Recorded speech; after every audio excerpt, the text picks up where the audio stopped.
It's hard to believe that one console generation ago was the PlayStation 3. I'm Falcon, and today on gameranx 10 PlayStation 3 facts.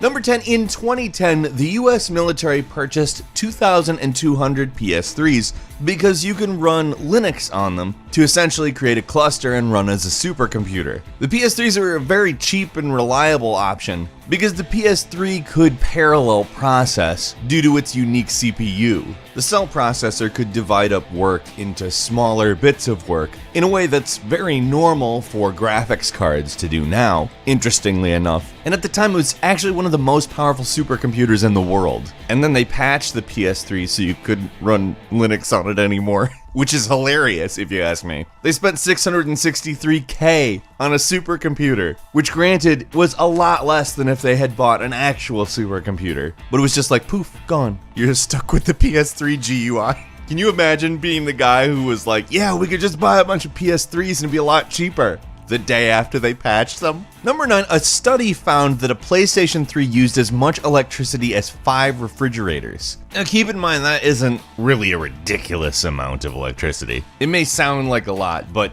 it's the PS3 using 31.7 kilowatt hours over the course of a week, where a refrigerator uses 6.3. It totals out at about $250 a year. Not that bad. Compare it to a high-end gaming PC running something at Ultra, it's literally nothing. Or like a Roomba. A Roomba takes up more. Or even just a regular vacuum for that matter. It doesn't have to be a robot vacuum. Vacuums are a sucking motor. Way more electricity. Still, it's weird to think about, isn't it? Number 8, PS3 uses an audio watermark. Now, what does that mean? There's an algorithm that makes an undetectable noise, something that human ears cannot hear, and the PlayStation 3 can detect it. This is embedded in the audio of quote-unquote genuine copies, and things that are not genuine don't have it. Now, it wasn't with everything, it was only with people who signed deals, but Blu-ray has slowly become an adopted standard with this algorithm. But hey,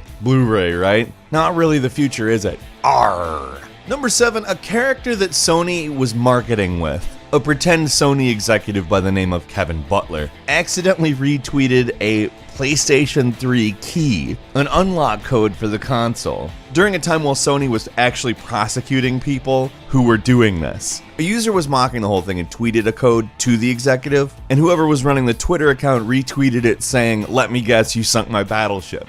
Nice and dopey, that one. Number 6, scientists built a supercomputer not unlike the one the military built.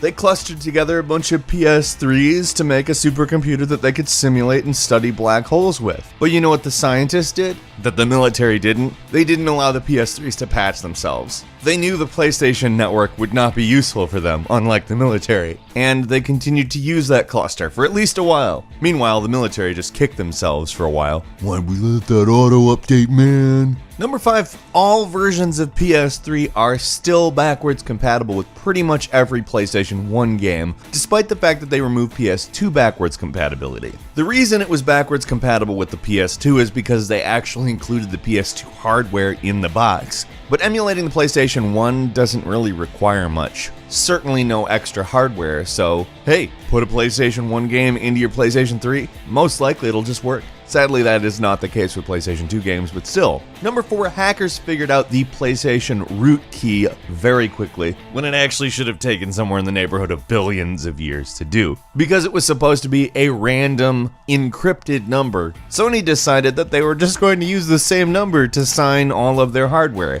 which would make the PlayStation say, okay, this is valid. They just had to figure out one number, and that was it. That was all. Because of that, these hackers were able to make a jailbreak fast. In their statement, they were like, yeah, Sony didn't do this properly at all. And Sony was just quiet. Number 3, Nissan hired somebody who was very, very good at Gran Turismo for their racing team. And he took second place in the Le Mans in 2011. At least in his class, 9th place overall, which is very good. Especially for not having actually raced a car in real life until joining their team. I'm probably not saying Le Mans right because I am not French, but it's a 24-hour endurance race, and more than a few racing teams don't even finish it. professional racers. Sony was just basking in that. Yeah, our simulator's so good we trained a world-class racer.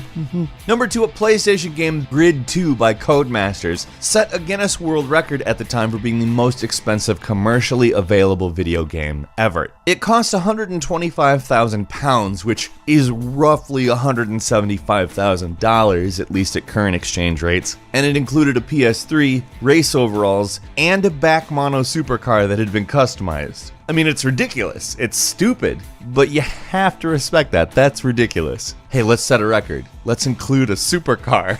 And finally, number 1, the very first PlayStation outer panel, the actual plastic. Looking at it seemed like it was just shiny, but if you took it off of the PlayStation 3, it was actually translucent. You could see through it. It was like looking through sunglasses material. So it's ever just way too bright for you and you've got a PlayStation 3 with you, an original PlayStation 3, just take it apart and hold it in front of your face. The sun will become much more tolerable. And a quick bonus fact for you, when Sony first started selling the PlayStation 3, they lost $307 for every one they sold. In fact, it took them 4 years to start profiting from PS3 hardware. And if you average it out, they essentially lost $200 for every single one sold, costing a total of $3 billion. And before we bid you farewell, let's talk about what happened when Kaz Hirai, the former CEO of Sony Corporation and Sony's PlayStation division, bid farewell himself. Sony Computer Entertainment threw a big old goodbye party for the guy. Now obviously this was a big deal. This is a person who had been with the company for a long time, had been the head of the PlayStation division for a long time, and had brought them a lot of success over, well, a long time. It's Ridge Racer! Ridge Racer! Remember that one? So to bid him adieu, they gave him a bouquet of flowers, as well as had a custom PlayStation 3 made that was colored silver and red, which by the way are very cool looking colors together. If that's all you have to do, just spend, you know, a large portion of your life working towards making your gaming division into the biggest one in the industry, if that's all you have to do to get a silver and red PlayStation 3, well, I would not have earned one by now. What were some of your favorite PS3 moments or features? Leave us a comment, and if you enjoyed this video, please click like. If you're not subscribed, now would be a great time to do so. We upload brand new videos every day of the week, and the best way to see them first is, of course, a subscription. As always, we thank you very much for watching this video. I'm Falcon. You can follow me on Twitter at FalconTheHero, and we'll see you next time right here on gameranx.